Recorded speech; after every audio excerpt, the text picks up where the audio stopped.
dream must stay alive.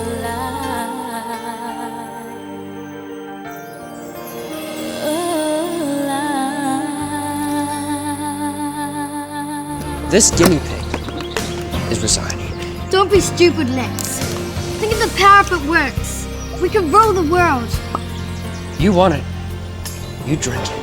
Lex, no! No! Welcome to episode 48 of Conversations on Eagle Mountain, a podcast about the tribe. I'm your host Lance, and joining me on the podcast panel today is Maggie. Hi. Carlin. What up? And Liz. Hello. With episode notes done by Matt and myself. So episode 48, the screenplay was done by Mike Kenny. It was directed by Lawrence Wilson. And the episode synopsis was read out by Maggie.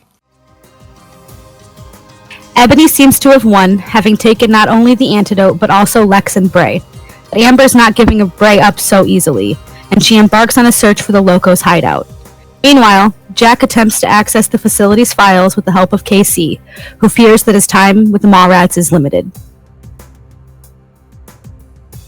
Okay, so at the hotel, Lex's condition continues to worsen despite taking the antidote.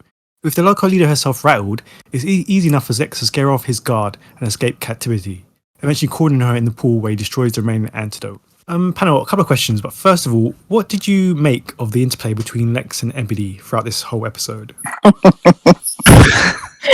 it just me, or did it remind anyone else of like James Bond and one of his infamous villains? Like this very like intelligent conversation between these two power players who kind of think they're more important than they are. I like the vibe.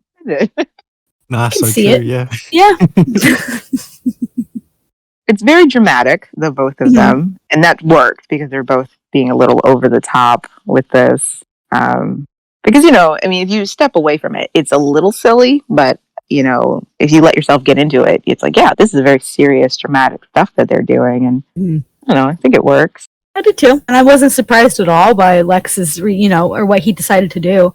Like, him destroying the antidote, that's very in character for him. I don't believe that had he not been the guinea pig, he wouldn't have destroyed it, but he was the guinea pig, so he was making a point, However, not very smart. No, it wasn't, was it? No. I don't think either he or Ebony are going about this in the smartest way. Because, like, Ebony, she's using up what could be their only chance. And she's giving it all to one person. Like, how much of this is she going to give to him? Like, is she planning on saving anything? Like, she's giving him literally a vial a day. Right. Or she gets to, like, instead of, like, giving it a few days and seeing if there's any improvement. And it's like, okay, what if it does work and you fed him the entire case? Now what? Yeah. Like, I don't know what her long-term game plan is in that sense. It's not like she has an unlimited supply. You know what I mean? There's only so many. Yeah, and they don't even know what it's made of or what it is or how to make more. Right, exactly. She's not having a vial tested or analyzed in any way, even for pH balance. You know what I mean? Like, she's just doing nothing with it. She's just making him drink it. Yeah. Yeah. And then, of course, I get her motivation. I get it. I just don't think she's being very smart about this. Same with Lex. I understand his motivation, but he's pouring out the only thing that could possibly help them. But just stop taking it. That's fine. But why get rid of it? I know you just want to get back at Ebony, but they're both being very foolish in this, I think. Yeah. I think that, is very in character for both of them to not really see past their own noses. Yeah. But at the same time, I do kind of feel like it's a little out of character for Ebony not to question more and not to actually look into what it is. Because she's a very smart woman. She's not dumb. But definitely made a very dumb decision in how this played out and how she chose to do this. Yeah. But I do like the interplay of seeing how afraid Ebony is. Oh, for sure.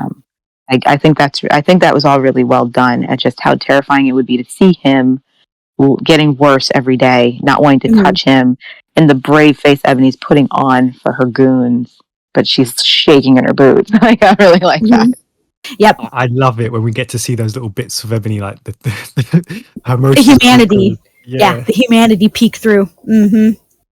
I think any moment with Lex and Ebony is a highlight. Yeah, well, maybe that just speaks on just the acting. I think Caleb and the actress who plays Ebony, Arrow. I think they're the one of the best actors on the entire series, and whenever they're just in a scene together, it just the chemistry, the tension between them, it's just off the charts. Mm. And what did you make of Lex destroying the antidote? Yeah, I understood why he did it. I mean, the cards were kind of on his table to do something with it, but I think Ebony should have been smarter enough to knew that Lex would have done that. That too. She definitely should have known better. It's a smart way to illustrate the limits to any character's intelligence. Like, we know Ebony's intelligent, but we also know that she has blind spots. Yeah. And they'll continue to, ghost her for the rest of the series, where she can be so smart and yet she can't see when she's in her own way and when she's miscalculated or underestimated a person. And the same thing with Lex. Like, he can be very smart and strategic about things, but he also has trouble seeing ahead and seeing the consequences of the things he does. So I do like this because it's like they're formidable against each other, and there's nice tension between them, great chemistry, but they're also both so short-sighted, and that's how this ends. It's just everybody's screwed because of these two's interplay, and I do like that because it's true to their characters. Yes. And it's like, oh, great, thanks, guys. Ebony thought, I'm going to just take him and turn him into my guinea pig, and didn't really think after, okay, well, what if it works? What do I do after? Will I have any antidote left? And how am I going to get it to anybody? Or blah, blah, blah. She didn't think of that any through. And, I mean, she's swimming in a pool, but she's got her antidote right there, not, like, locked in a safe. And any one of her own goons could have stolen it if they wanted to. Like, Ebony, what are you doing? Exactly. That's why I said she definitely should have known better. Come on. Yeah. She's just got it in a recognizable lunchbox that anyone can just grab while she's doing the back float. Like, what are you doing, Ebony? That thing should be handcuffed to your wrist. Like, come on. Basically. She doesn't have the smartest people on her staff. She doesn't have smart people on her staff for a reason, Exactly. And if she's scared of Lex, how does she think that her minions are going to react, Yeah.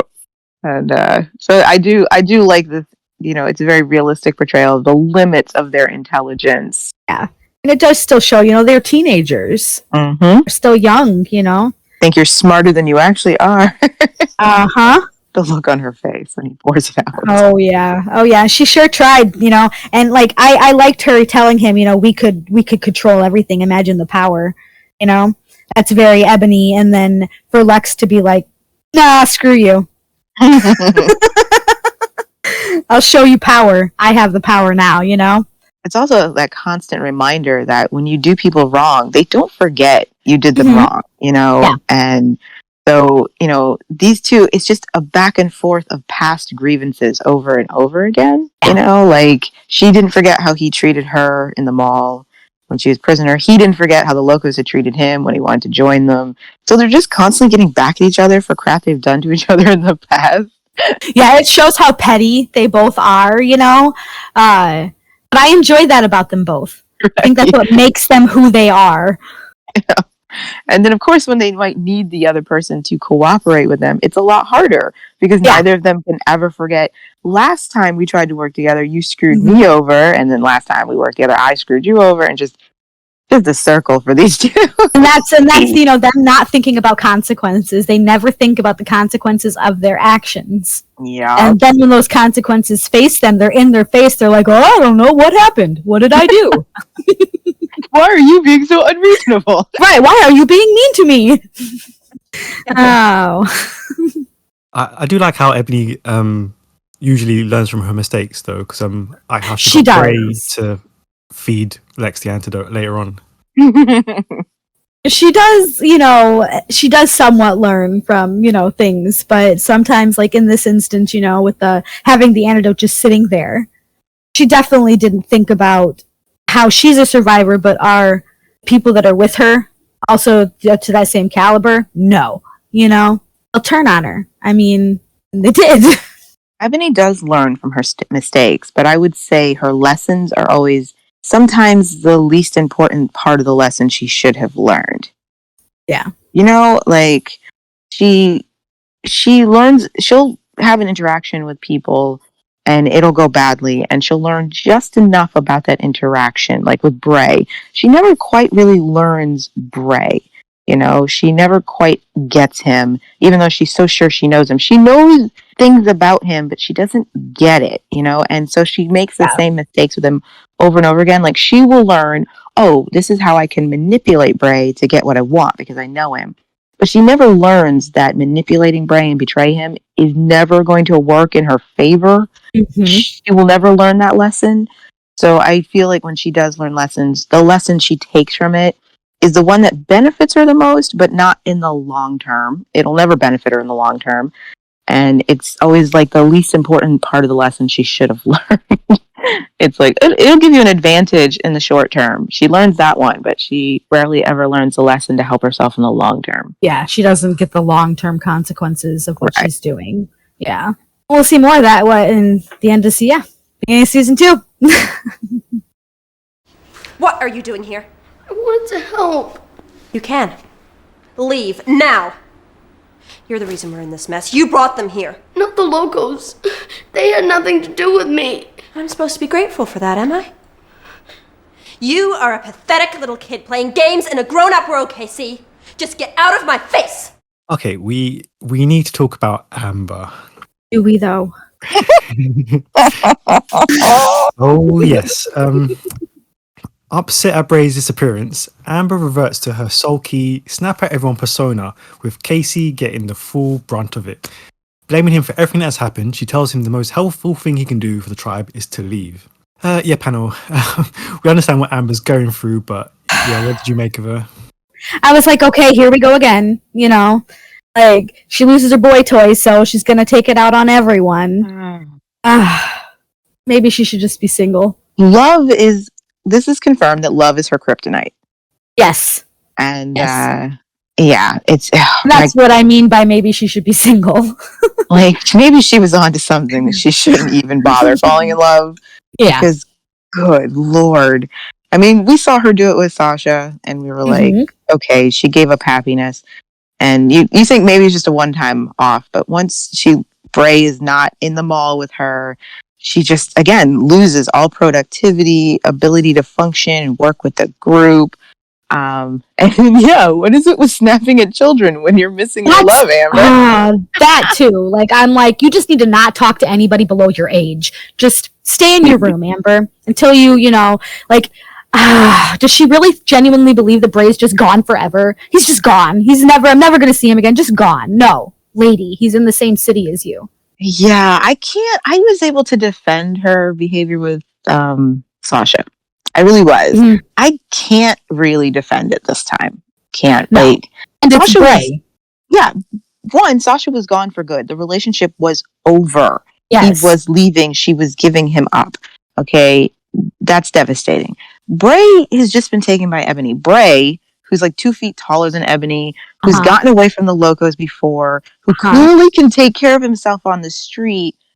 Slow your roll, Amber. You are being really dramatic about this. Calm down. Like, does she not think that, he could get away? Like, he could easily get away. Like, and she doesn't know the history between, you know, Bray and Ebony or whatever, but obviously she let him go before, you know? And Bray can talk to Ebony. He can talk his way out of things with Ebony.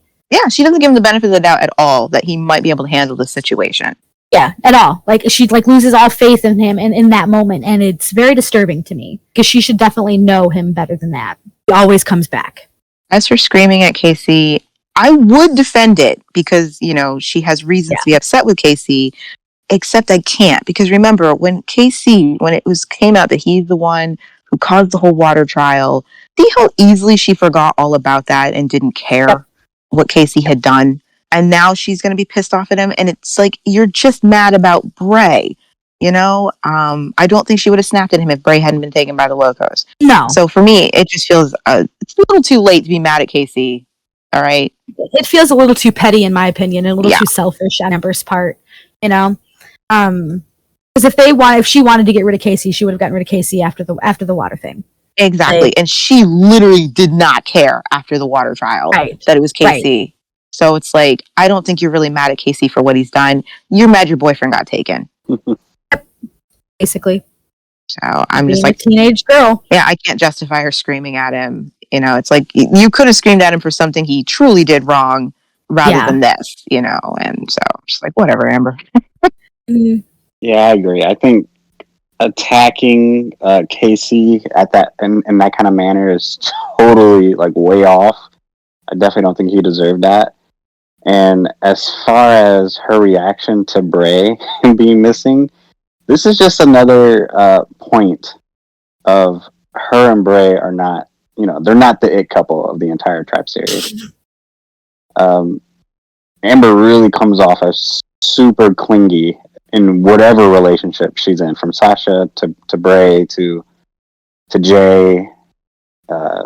So yeah, it doesn't. When I first saw it, it didn't surprise me that she reacted that way, because she kind of hinted that she's kind of like that in relationships with Sasha.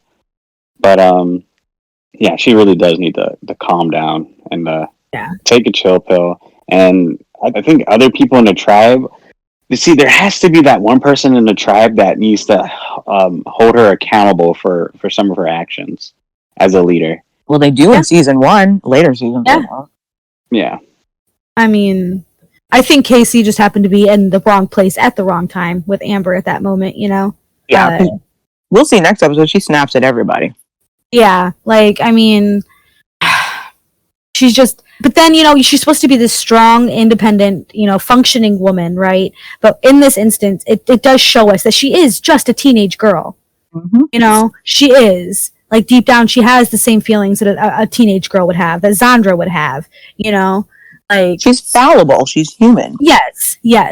She's flawed, you know? So, I mean, it is good to see that part of her, but at the same time, it's like, come on, we're doing this again? Like, okay, sure.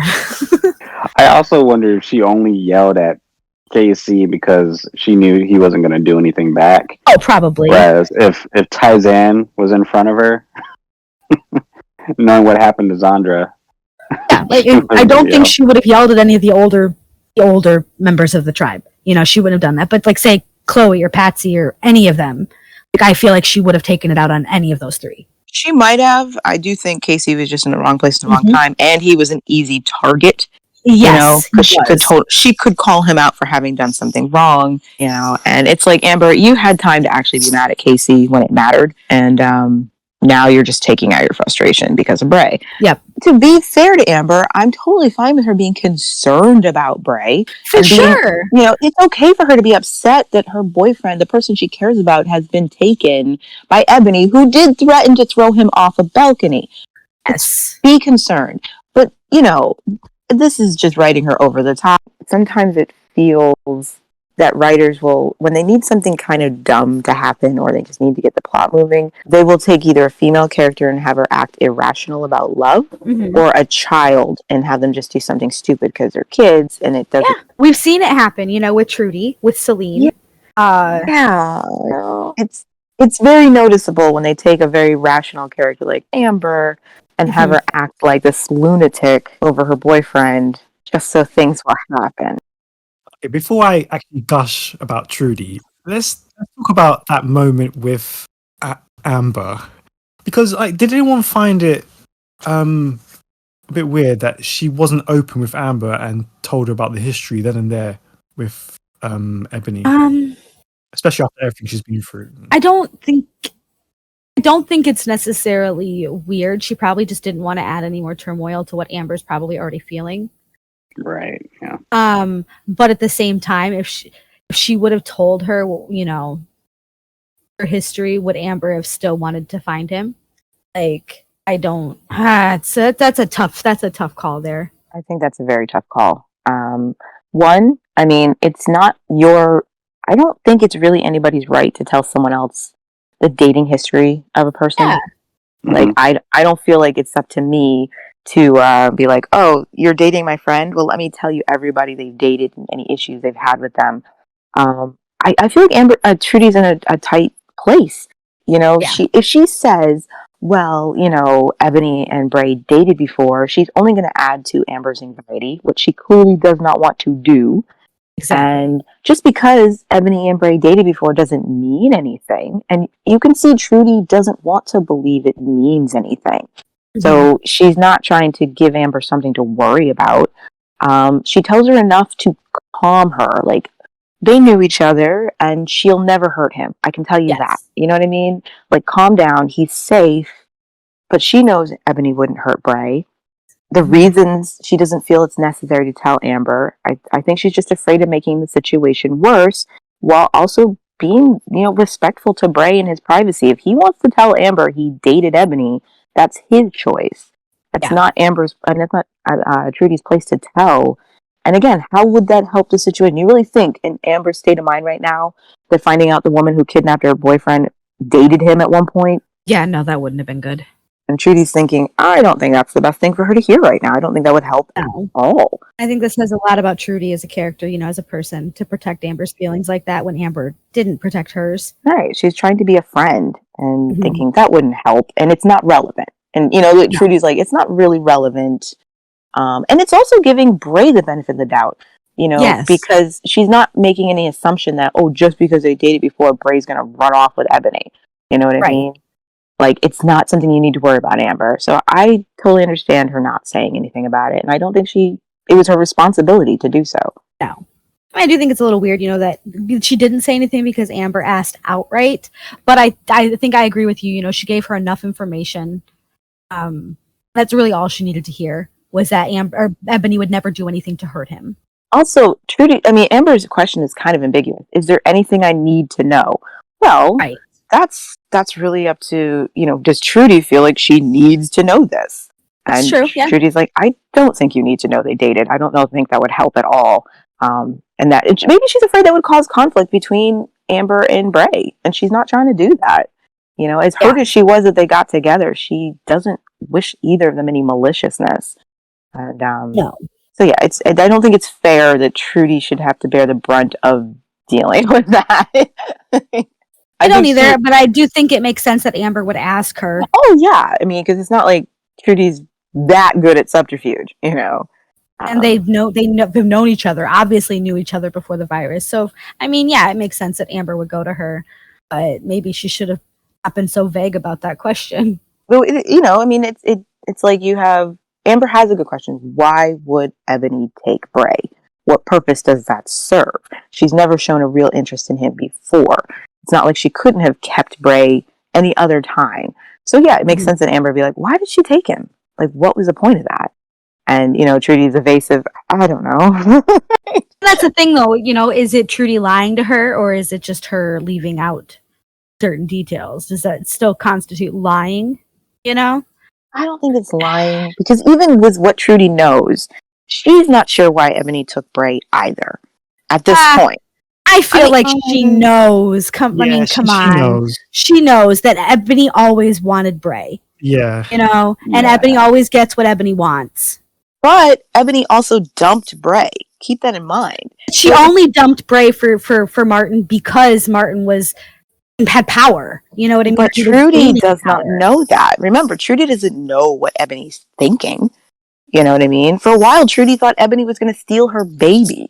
She doesn't know what goes on in Ebony's mind. I mean, Ebony was saying things that... But just no, she thought Ebony was going to take her baby before Ebony even knew about the baby, because Bray had put that idea in her head. My point is that Trudy doesn't really know what Ebony thinks, what motivates her. And, you know, the flashbacks will show us that she's never understood why Ebony hated her, or why Ebony targeted her, or why she interfered in her life. She doesn't know what's going on in Ebony's head. She don't trust her. She knows that. But she doesn't get why Ebony does the things she does, you know? So I think it's fair to say she doesn't know exactly why Ebony would take Bray now when she's shown zero interest in him this whole time. And again, I would not want to infer that she took him for these reasons and caused trouble if I'm wrong. I wouldn't want to do that. I would be like, I don't want to put any ideas in anyone's head. I don't know. I honestly don't know. And she tells Amber that later when Amber's like, why didn't you tell me? She's like, I didn't know what was the best thing to do. I honestly didn't. I don't know what I would have done.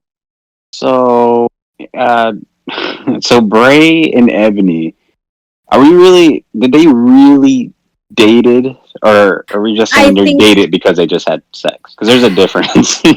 I think there was more to it than just that one night, after the dance.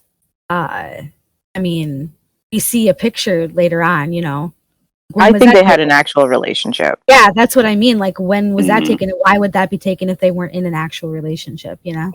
I think, I mean, yes, their relationship was sexual, but I think they Mhm. actually dated. They were boyfriend and Yeah. girlfriend, and Bray was really into her. And I think he felt betrayed as well when she went to, Martin. Or Zoot. He was Zoot by that point. Interesting.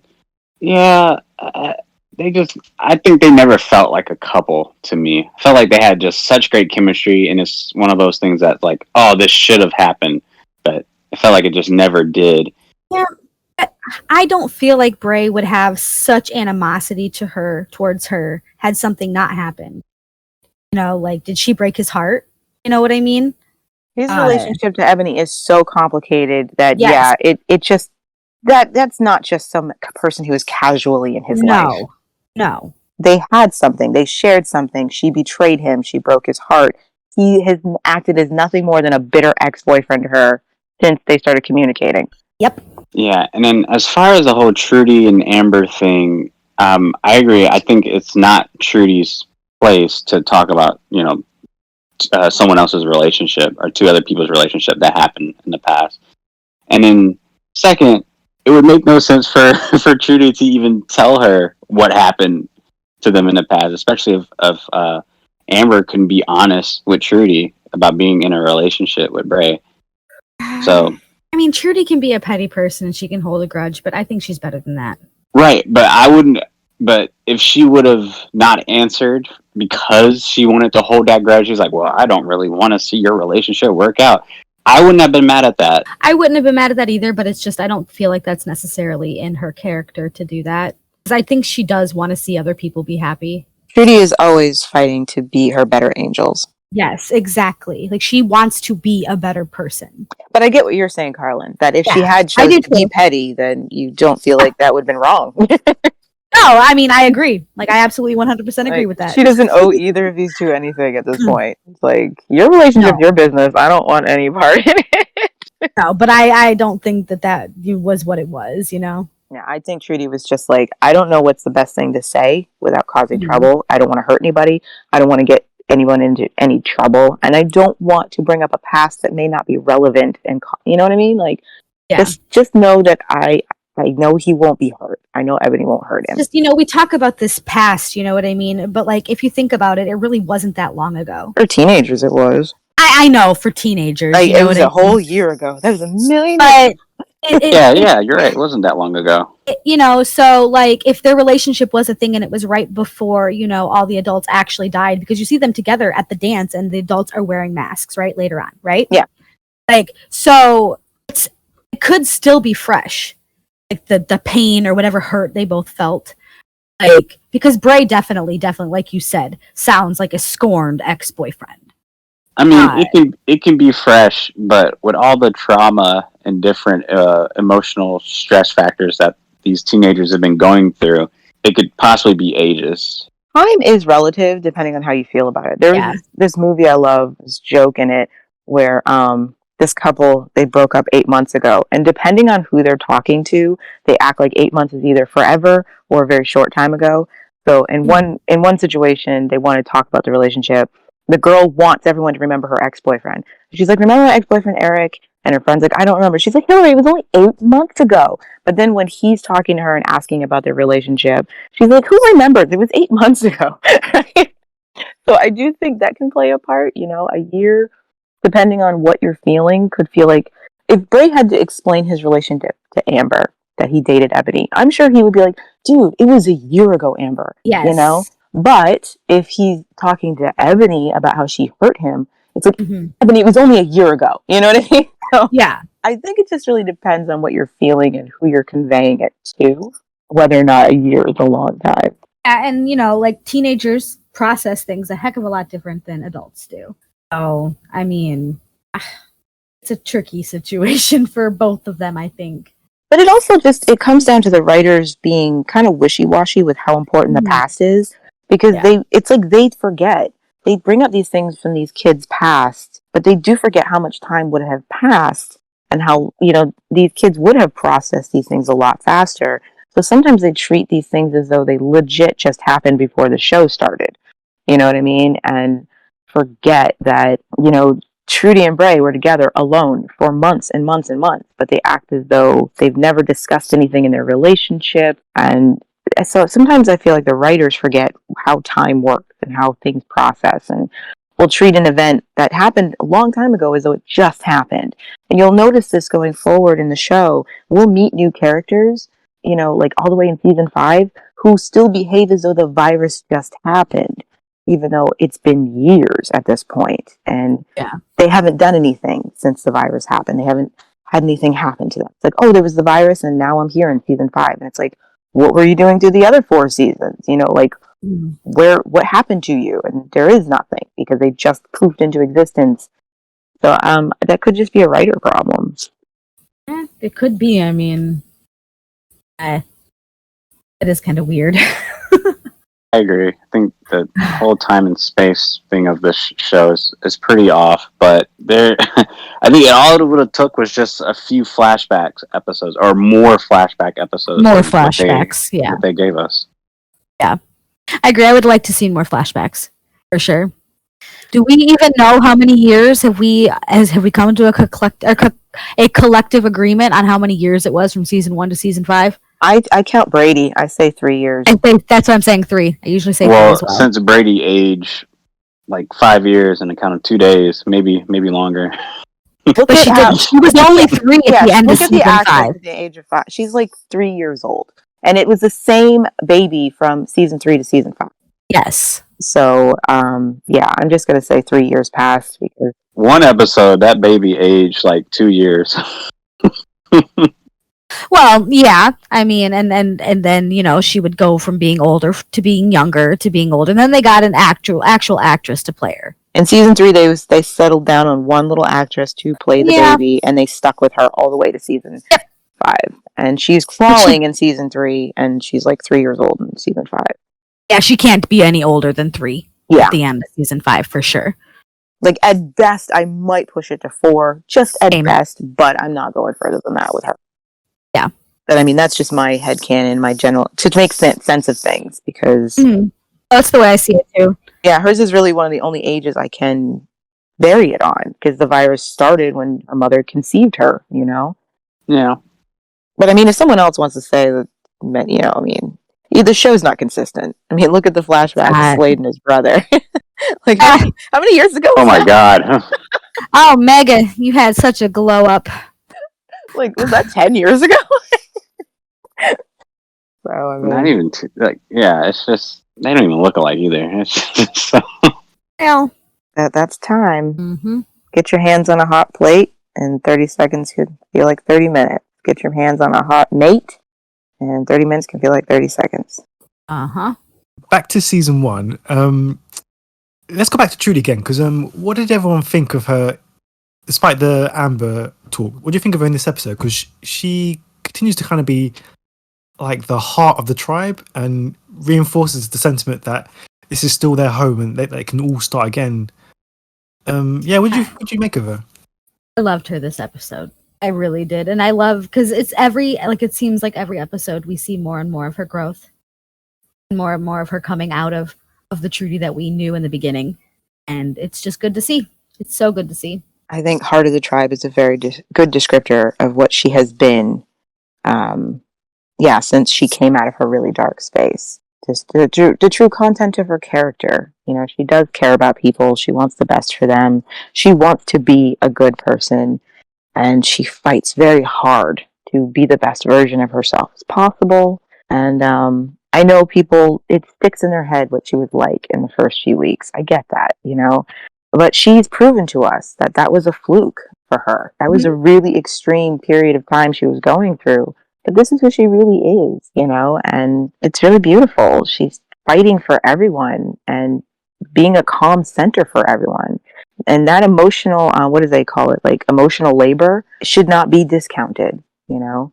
I think though in the beginning, it had been her and Bray alone for so long. maybe she didn't really know how to be around other people and how to think about anybody other than herself and Bray. You know, like joining this tribe, it kind of threw her off. And then, she had the baby and postpartum depression and whatever. And now she's learning how to live amongst a family again. And we're really seeing who she is and what she's capable of and who she can become. Yeah, so I'm not gonna lie, the second time I saw this episode, I kind of thought Dale like slipped some chill pills in whatever food he was eating, because I'm like, oh my goodness, like tensions are rising, Bray's missing, like people are like, they're high strung. Like, how is Trudy not losing? How is she not being Trudy to Moody right now? And I was pretty surprised. She kept a level head. She was the voice of reason. She was everything that you would want, or you would think that Trudy would be after coming out of such a dark space earlier in the season. So, yeah, I take my hat off to Dale for doing his thing this episode and helping Trudy calm down. See, that's what I guess this is why it makes me so defensive of Trudy.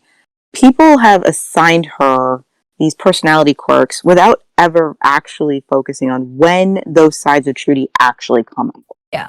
And like you said, Carlin, you saw her in this episode and you thought, wow, she's suddenly so calm. But it's like, go back.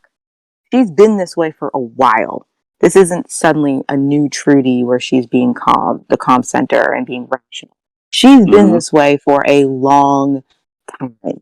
If you count up the episodes where she's acting like a psycho and all the episodes where she's acting like a very rational person, there are more episodes of her being rational than of her being, psychotic and moody. And then you have to attribute it to what was going on. Now, I criticized the hell out of Trudy, okay, when she acted like that. But I can't deny she has reason for losing her mind, all the things she was going through.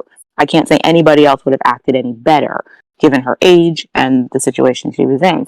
And so it feels really unfair that people attribute Trudy to being irrational all the time, moody, and it's like, when she has a really good reason. Her child has been kidnapped. She has been kidnapped. She's been brainwashed by a cult. She's being abused by the cult leader. She shouldn't be rational in those situations. So it kind of bugs me that people always attribute Trudy as just this crazy person. And it's just like, did you watch the show? Did you pay attention to what happened to her? And that when things are good, Trudy is good. She's perfectly fine. Yeah. She's a perfectly rational and kind person, and sorry, I think it's no, I agree. Even with the Bray thing, where she lashes out at everybody in the beginning because of Bray. Like I said, it was her and him for so long. She didn't have to share him, and now she's got to share his attentions with not only other girls, but other people. And she, was used to being able to be selfish. And then she had to learn to not be selfish anymore. No, I'm just saying, for the moment Trudy realized my behavior is unacceptable, I can't be this way anymore, I need to grow up and face reality. Yes. She does. She does. And she fights all the way through it. You know what I mean? She has so much hurt inside of her, and she's keeping it together. Even when she could be rightfully angry. Yeah, even when she could be rightfully angry at Bray, she's the first to apologize when she lashes out at him. Like, I'm sorry, I shouldn't have done that. She's just been great, and it's just like, it shouldn't be a surprise to us at all that she's holding her own in this episode, because she's been doing it for a long time now, I just like seeing more of it, and I like really seeing how stable she's becoming. And it's like, oh, this is who she is. This is who she's always been. And it's only when they decide to throw a huge curveball at her, and then people judge her, and it's like, how would you have acted in that situation? Are you trying to tell me you would have acted any better, going through that? I doubt it. No, not at 14 years old. Come on. I know full-grown adults who would not have handled this situation any better. I wouldn't have handled it now any better. You are correct. I mean, yeah, I agree. I think over like a handful of episodes, Trudy has been very calm, very rational, and the voice of reason. But, with having... I guess having less moments where she is being Trudy to Moody, that's what people are always going to remember her as. Therefore, you don't really remember when someone's being calm, if that makes sense. So No, you're right. That's true. We tend to. She can be so over the top when she does get like that. exactly. That I guess it stays in your head harder. Exactly. And Trudy's tangents, when she goes on these tangents, is arguably the most entertaining thing the show has to offer. Yeah, that's fair. Antonia's really good at it. Yeah, she does do a great job. Yeah, from the butter knife incident to there's just so many classic moments. So basically, Crazy Trudy's more memorable than normal Trudy. I buy that. That's good. The same way with, Broody Bray. Yeah, I get you, Carlin. I think that's actually really fair because, for example, when I think about like Celine and Ryan in season 2, I for a long time all I could remember was all the things I hated about the relationship because it just stood out to me more than everything that was good about their relationship, and I had to revisit it many times before I had a better, well-rounded view of the relationship because everything that was bad stood out in my head just too much, more than anything else. And I guess that's fair. You're just too good at it, Antonia. She is wonderful. Yeah, really good actress. Yeah, alongside Trudy, there's one other MVP for support in this episode, and that's definitely Dal. Absolutely. During Amber's absence, he's left to pick up all pieces of her actions, comforting an upset Casey. He also keeps Jack grounded, but does reinforce the idea that he is their last best hope. So yeah, panel, what do you make of Dal's support to both Casey and Jack? I loved it. He is. Oh, aside from that too, like I just with him and Casey, I thought it was amazing. I really did. I was like, oh, you go, Dal. I love it. Absolutely love it. And yes, good boyfriend to Jack. It's that emotional labor that you do in your relationship that people forget how important it is. It's what keeps things rolling, keeps things moving.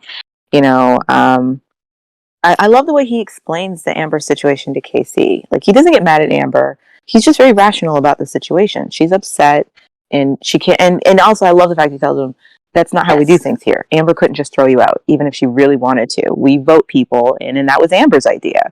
And it just calms Casey down because he just hits him with facts, very calm facts. And then Casey lets it go. He doesn't even remember that Amber lashed out at him. He's like, oh, it wasn't personal. It wasn't even about me. I gotcha, And that's the resilience of a child, Yeah. And, Dal himself isn't even upset about hearing it. He's just like, she's fine. Dal's known her longer than anybody else, too. What says that his reaction to her lashing out like that and the last time she did it, notice how calm he is both times. Yeah. Like she's going to be fine. Dal has seen this before. Yeah, she'll be fine in a week or two. It'll be okay. It'll be okay. She just needed to blow up. Yeah, we all have our moment. Blowing up. I did like though with him with Jack, and really knocking that sense into Jack. Like Jack is their last best hope as far as discovering what the antidote could be in this moment. Yeah, and it's very nice to see Dal reassure him that what you're doing is the right thing. Keep doing it because I think that's what Jack needed to hear. Just stay in your rational mind about it, Jack. Yep. You are doing what you need to be doing. You're doing the right thing. Don't get discouraged. Come on, the chocolate moment was just so... That was so cute. Oh my gosh. I walked back into the room just as that was happening, and I was like, oh, he got him chocolates. You guys, when I saw that, all I could think was, oh my gosh, he's saying sorry for being such a pessimist. Like, because every time Jack got excited about something, Dal would bring him back down to the ground. And he didn't want to do it. He feels bad for doing it. So he brings him chocolate, like, I'm sorry, baby. You keep doing what you're doing. I believe in you. Love it. I was like, oh my gosh, Jack's reaction to it was so cute, too. Yeah, Jack, like, okay. Yeah, he's sorry. My man loved me. He really does. Yeah, that was definitely the MVP of the episode. Giving a chocolate to Jack. Oh, he did talking to Jack, good. talking to Casey, and then giving the chill pills to Trudy. Yeah, like he let Casey, be a chance to be a kid again and play. And I loved, Casey's response to Amber. What are you doing? I'm playing. Like that's what I'm doing. Also, I'm still kind of surprised. Well, I guess it's probably too early to talk about it, but I'm also kind of surprised that there hasn't, because throughout the very first episode of season 1, I thought that they were kind of building something between not Jack and Dale, but Dale and Amber.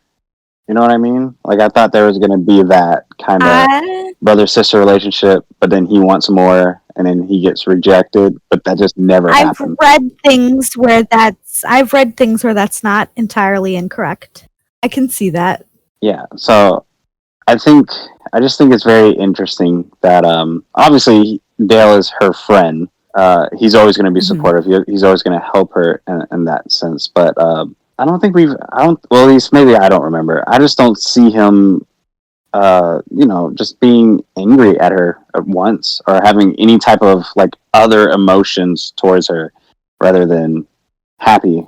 Well, you know what I think about that. He got upset with her. He got upset with her in the beginning when she, insisted that they had to stay. He didn't want to stay.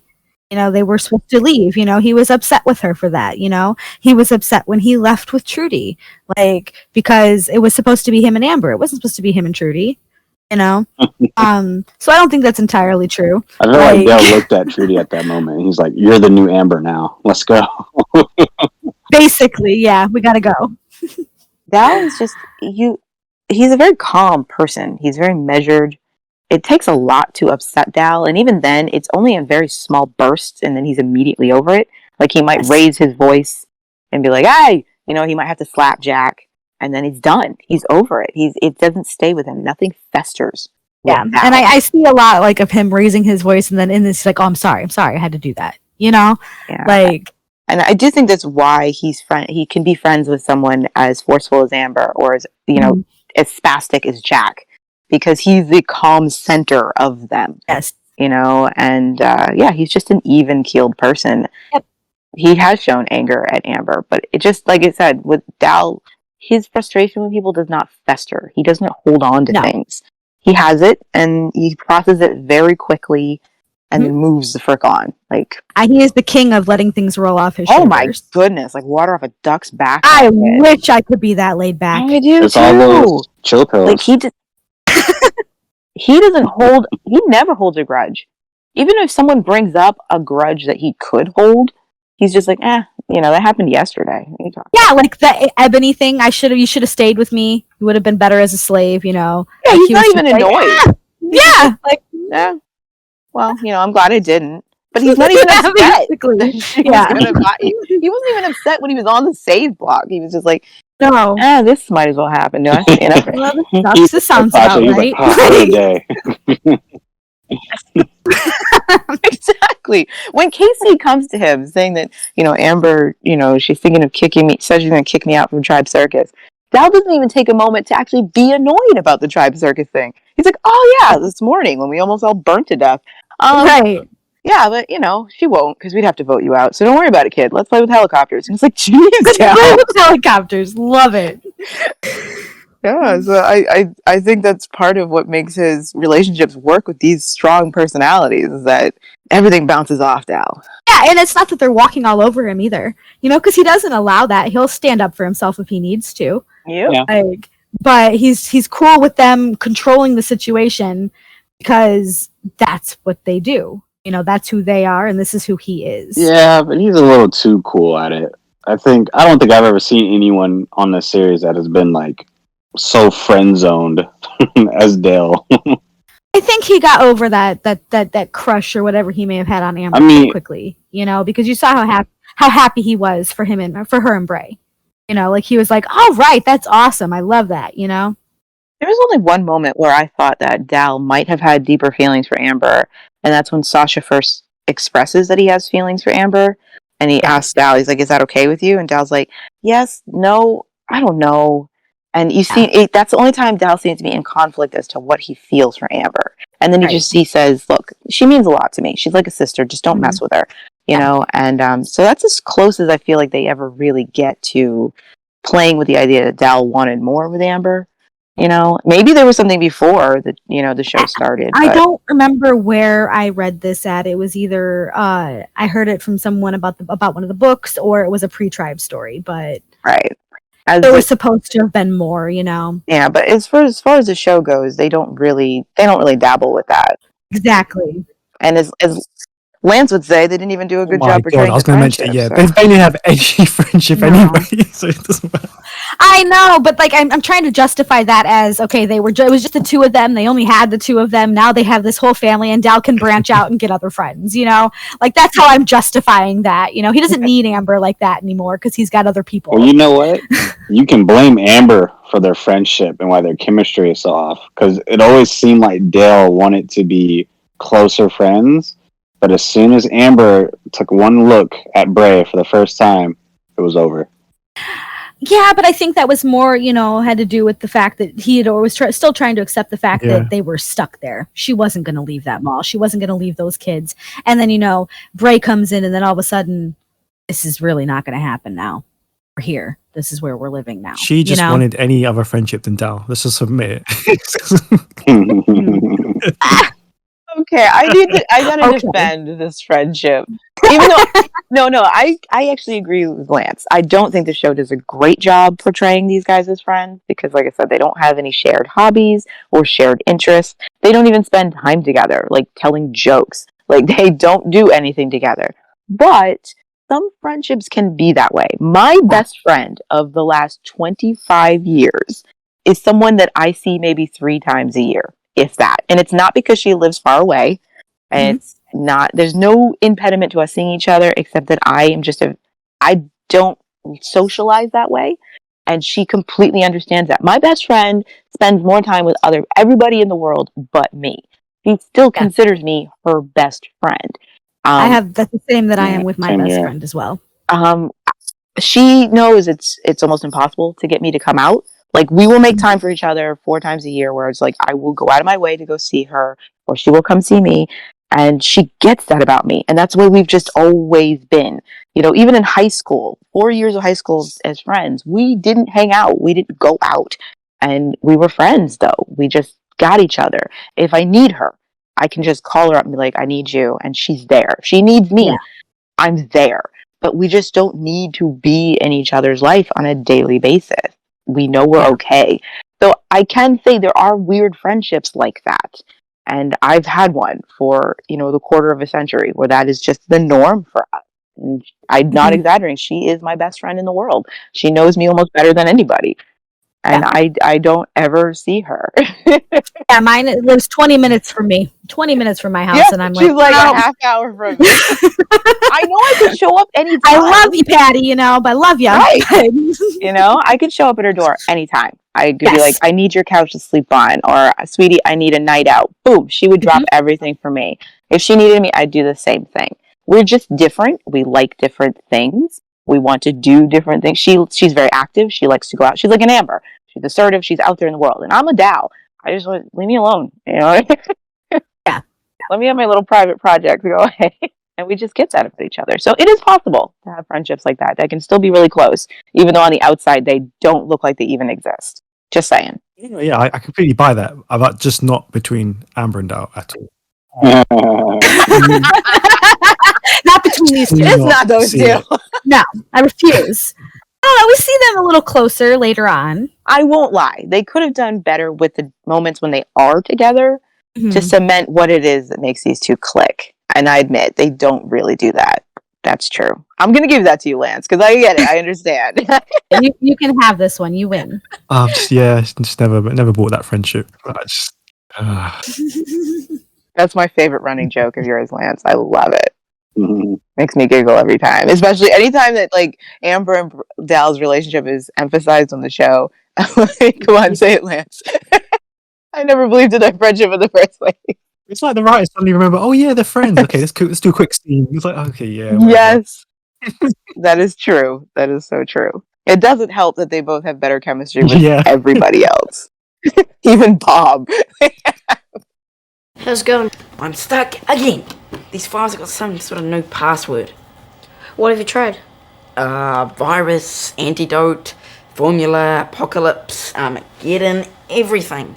I mean, it could be anything, like something really simple. Have you tried saying please? Yeah, as if. Police. Just a quick small thing, but what did you make of the top secret files being hidden under the password, please? I thought it was great. I loved it. Oh Lord, just Jack's reaction to it, Casey being like, That was a cute callback to the conversation Casey had just had with Dal. yes, And you know what's weird about it? For me, it made the adults that don't have a personality, don't have a persona. They're just a monolith. The adults, they don't have names. It reminds you that they were people with personalities and senses of humor. Somebody thought that was funny. They made that their password. You know what I mean? Somebody's working here in this top secret facility thought that was funny. It might have been a private joke. I just like that moment of humanity. You know what I mean? It worked for me. I like that. It's silly, but I don't know. It just works. I don't know. It does annoy me a little. I get it. Reasonably, it shouldn't be something like that. But again, remember, we are human, even when we're doing super serious stuff, and I buy it. I totally buy someone having a dumb password like that. oh yeah, yeah, I can see that. Like they may be the smartest person in the world, but they might not have any common sense. They just thought this was funny. Who did they think was going to get to their files? You know what I mean? True. And it's just them and their coworkers. This was on Hope Island, a place with a minefield. Nobody was going to accidentally get these files. So, Yeah. I mean, I can totally understand someone being like, this doesn't need to be that secure, and haha, guess what my password is? Bill, guess what my password is? I put please. Team, You're an please, but it idiot. would have I like a know. capital letter and a exclamation mark or something. It would have. Oh, yeah, but this is the Something. early 2000s. Could have been an intern. Yeah, they didn't have to have those. Yeah, They didn't have to have that. just use the word. This is before. Didn't need no special characters. Government files, really? They were more secure I'm than telling you, that. he could have been an intern. He just doesn't know how things go. He doesn't know how things operate. It was his first day. My bad. They're like, you need to put a password on these. He was like, oh, okay. And he blanks because he's so stressed. No one will do this. I could see that actually. He doesn't even know what they're working on. No, please. Sell them. Yes, Ryan. Get what you can for them. They're designer labels. Should raise something. But why? I don't want any of it. I'm having a new start. A new Xander. Why? That Xander was a fool. I used to get dressed up for Lex and he never loved me. What was I thinking? But I like that Sandra. Well, you just have to get used to a new one. I'm gonna be a mother. I don't want my kid to think her mom's got fluff where her brains should be. Yeah, in this episode, we see Zandra decide to try and make a fresh start by asking Ryan to get rid of all of her designer clothes and try and get food for the little ones. Ryan agrees, but he adds that he likes her, whoever she decides to become. Yeah, what did you make of Zandra trying to kind of fresh start? She's finally facing reality. She's gone through the grieving process of losing her fantasy, So she went through anger, she went through denial, she's gone through depression, she went through bargaining, and now she's finally reached acceptance that the fantasy she had about she and Lex was not real. She had to mourn it, she had to grieve it, and now she's here where she's like, it wasn't real, you know what I mean? And I chose to live that way. I chose to indulge in it, and this is how it turned out for me, and I can accept that mistake. It's time to move forward. I don't have to be that way. I can be a better person. That felt very real. Like all the stages she goes through with letting this fantasy go, so that she can move on and look at herself in the mirror and what kind of person she wants to be and what she wants. And she doesn't want to be foolish and someone who could be taken advantage of like that anymore. You know what I mean? And she's got someone to think about. She says, I don't want my kid to think, her mom's got fluff where her brain should be. I have someone else to think about other than myself. I have to live in reality now. Now that you're saying it that way, I can see it a lot more that way. I just don't like Sandra, so it's very hard for me to sympathize with her. Mm-hmm. But with you breaking it down into the stages, like you're absolutely correct. Maybe she really has finally accepted what is happening and what is, what happened and what is going to be happening. So good for her, I think it's a really good scene. I think Xandra is at the very beginning stages of the unlearning process, which is something I just realized is a thing. of the unlearning process of her learning or thinking that she learned when she was younger that romance is this fantasy thing and it should always be a type of fantasy thing, which is what she thought she was going to have with Lex. But when she realizes that Lex is, I mean, really just a piece of crap, she starts to unlearn all those things that she installed in her brain about what love is and what romance is and marriage. And now she's about to kind of go on this journey of self-realization. And it's too bad she couldn't keep that journey. But yeah, I mean, it doesn't excuse things she's done, you know what I mean, at all. But it just, I don't know, it made sense to me. I've had to do that. I've had to realize I was a garbage person looking at myself in the mirror and had to deal with that. And that sucked because I didn't think I was a garbage person. And then someone held up a mirror in my face and I was like, wow, I suck so much. It's one thing for the people to say it to you. It's another thing for you to finally realize it. Right. And it's just like, well, now what am I going to do about it? You know what I mean? And I just, when I look at how she behaves through once she's with Lex and then realizes that he still does scummy things when they're together. He's not her fantasy knight. He's still causing trouble for them. And, you know, all the things she has to go through dealing with that is she's clinging to her fantasy with him. And it doesn't work out for her, you know, and all the emotions she goes through. And I'm just like, yeah, she had to grieve losing this thing that meant so much to her. And she has a reason to get the fuck over it. She has to. I don't know if she would have had this realization if she wasn't pregnant, but I do think it forced her hand. You know, this little life needs you to make the right choices for it, you know, and it was a big wake up call for her. And I mean, I personally really liked it because I did not like her dive into Lex's toxicity. I didn't. Me neither. I hated it because Zandra had not been presented to us as that person. Yeah, she can be vapid. She can be an airhead. She can be self-absorbed, but she was also a nice person. You know, she didn't deliberately try to hurt anybody or cause trouble for people. And I really loved that about her. So seeing her dive into this terrible place that she indulged because she was with Lex, I didn't enjoy that. That sucked. You know, it was just like, so I'm happy to see her return to form. You know, it's like anybody who's had kids or a friend who dates somebody who isn't good for them and you see their personality change, it sucks. You're just like, no, don't you get with this person? You are not the same as you were now that you're with this person. They bring out the worst in you. They're not listening to you. And it's refreshing when that relationship's over and they find themselves again. You're just like, oh my gosh, you know, I have my child back. I have my friend back. You know, and that's what I feel like with Zandra. It's just a return to who Zandra actually is. A kind person. She's thinking of the kids. She's trading her clothes in to help the tribe, you know, and it's like, that's definitely a return to Zandra's attitude at the beginning before she was with Lex. So yeah, at the beginning when they first arrived, you know, she didn't agree with the way that Lex was acting or treating the others. You know, she tried to stand up for the girls and she wanted Trudy and the baby to stay, and regardless of what Lex said. Yeah, she called him out when she's like, Lex, you can't act that way. It's not how it works here. It's about cooperation. And then he turned her, you know, he had her believing the only way that she could be with him was to be the way that he wanted her to be. Yeah, once she got him, she was willing to do anything and become anything to keep their fantasy. And it made her very ugly, you know, and it sucked to see. That's when I definitely started to dislike her.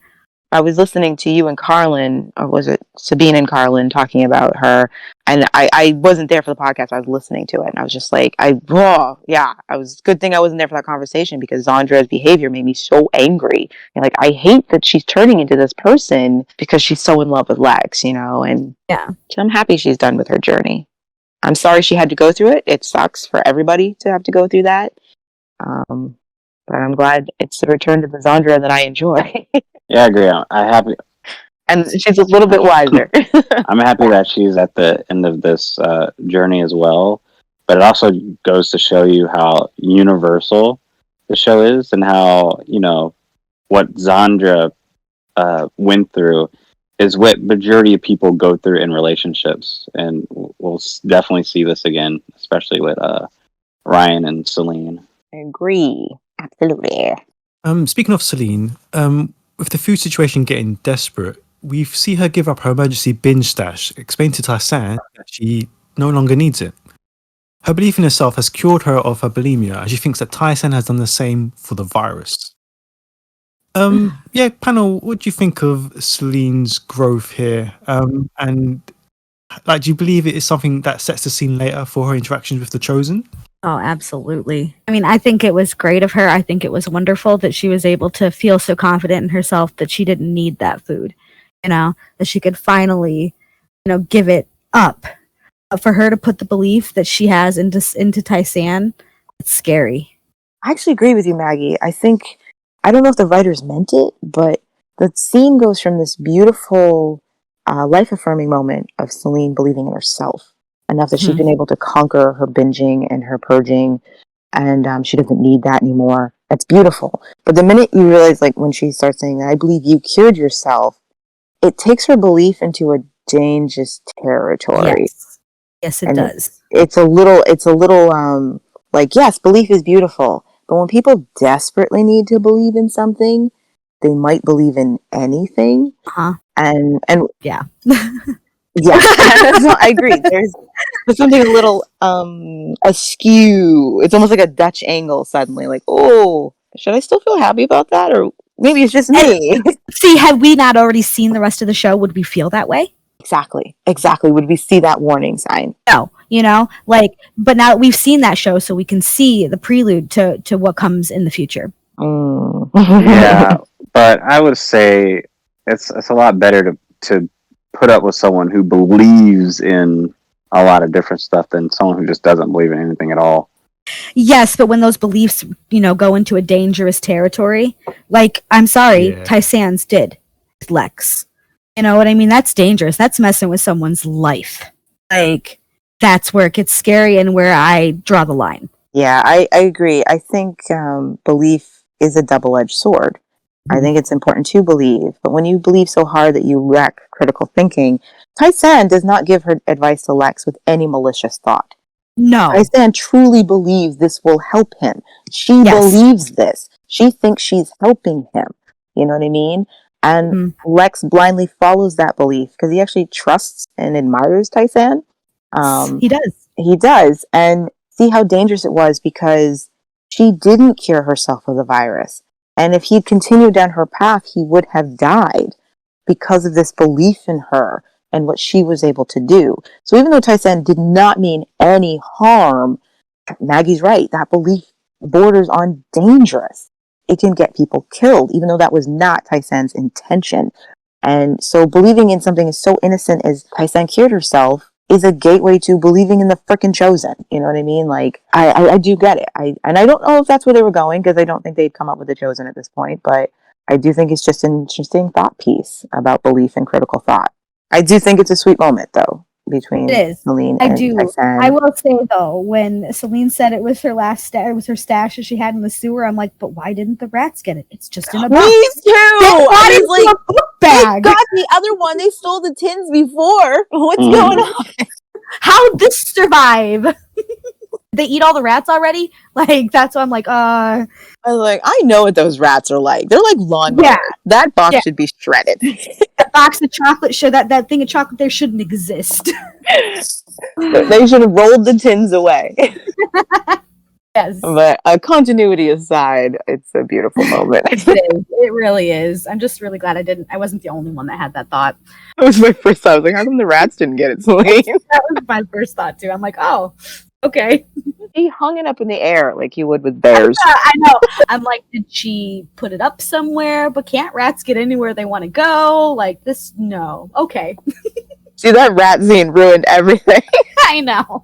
I think that's a beautiful moment between them. And, like I said, I know Tysan's beliefs aren't meant to be dangerous. She doesn't want to hurt anybody. And it is kind for someone to show her kindness for her beliefs, show her respect for her beliefs. But I will say I loved how, she was pleased. She was very pleased, not necessarily with herself, but with hearing Celine be like, you helped me. Right, because that's what she wants. That's what she wants to do. She genuinely wants to help people. So yeah, it's beautiful, but I do like that there is a dark side to it. That leads us to our final thoughts of the episode. Having found where Bray is being kept prisoner, a buoyant Amber returns to a mall that has once again found its pride, having gone back to the group's core principles of caring and sharing what little they have. Yeah, panel, what did you make of how the Mallrats managed to turn themselves around, and what do you think of the final scenes of Ebony throwing Lex out of the hotel? They're almost like a juxtaposition of each other. You know, one group is moving forward because they're sticking together and they're pulling through. And then you see the exact opposite on the other side of town. There's no hope. When you look at Ebony and her situation, there's no hope over there. No. And you feel it. It's desolate. She's thrown out Lex to die, but it's not as if she's going to make it either because he got rid of their last chance. It's a hopelessness. It's a darkness, and it's an isolation sense. You know, she doesn't need anybody. But even though the Mallrats don't have the antidote, there's still this hope that they're going to make it, you know, because they have each other. So yeah, I just think it's a difference in your methods of living, and how important it is to have a family, have people there, and have that attitude towards working towards something together. I definitely enjoyed seeing, you know, Celine and Trudy fall into that, you know, motherly category with the girls again. You know, I think that was a big thing for Chloe and Patsy. They needed that. And I think Trudy and Celine needed that as well. Amber coming in, you know, as happy as she was. I just kind of reinforces that, you know, like she really is only thinking about Bray in this exact moment. That's all she cares about. But that's fine, I guess. It's like, thanks, did you get us any food? Oh, sorry. Yeah, I'm sorry about that. Oh, You're yeah. lucky we're in a sharing and caring mood. Yeah. Oh, yeah, that's what I went out for, huh? Yeah, we knew you were lying. You're lucky we're in a good mood, Amber. Exactly. At least you're smiling and not snapping at children anymore. Right. I do like the buoyancy of the way that scene ends with, you know, they hear a noise and just KC playing. I'm playing. I loved it. Absolutely loved it. It's just hope. And again, yes, there's not much reason to believe that they'll figure this out, but it's like, it's a better attitude to have than only having it out for yourself, caring about anybody, you know. Yeah. This episode definitely ended off on a really, really good note, good foot. And the way that Casey was operating that helicopter, you can tell he's done that before. Oh yeah, he had that. He looked so calm. Great hovering. He's like, watch this. So that was pretty cool. I think it was the perfect way to end off with the Mallrats this episode. Really brought it all together, what they were setting up, you know, as far as the tribe coming back together. Right. But I also like the fact that, so we have our Mallrats and it's jubilant and hopeful, you know, we still have each other. You know what I mean? As long as we have each other and as long as we're working for each other, we're going to get through this. We're going to figure something out. And then there's that stark reminder that, oh, by the way, in case you forgot, the antidote's gone. Lex is dying. They still have an uphill battle. So, yeah. On the plus side, though, am I the only one looking at this toy helicopter and thinking that this is a great weapon? Look how big it is. And then, like, the little chopper things that could like, rip someone in half. Oh, man. They're not allowed to have actual weapons. I know, but if that was in the mall the whole time and Tribe Circus would have came through, all they had to do was fly that thing at top half. I mean, I feel like, yeah, it would have been more effective than them pillows they were throwing. Or even the rug. Gonna knock them off their feet. They're acrobats. What do you think is gonna happen? Oh, yeah. You know, it's funny. I'm talking about this toy helicopter as a weapon. They probably would have took the toy helicopter, attached a pillow at the bottom of it, put it high in the air, and then drop pillows on people. Drone pillow delivery attack. Cool. So that brings episode 48 to a close. Thank you very much to the panel, and we'll see you next time for episode 49. So until then, bye. Bye. Bye. Bye.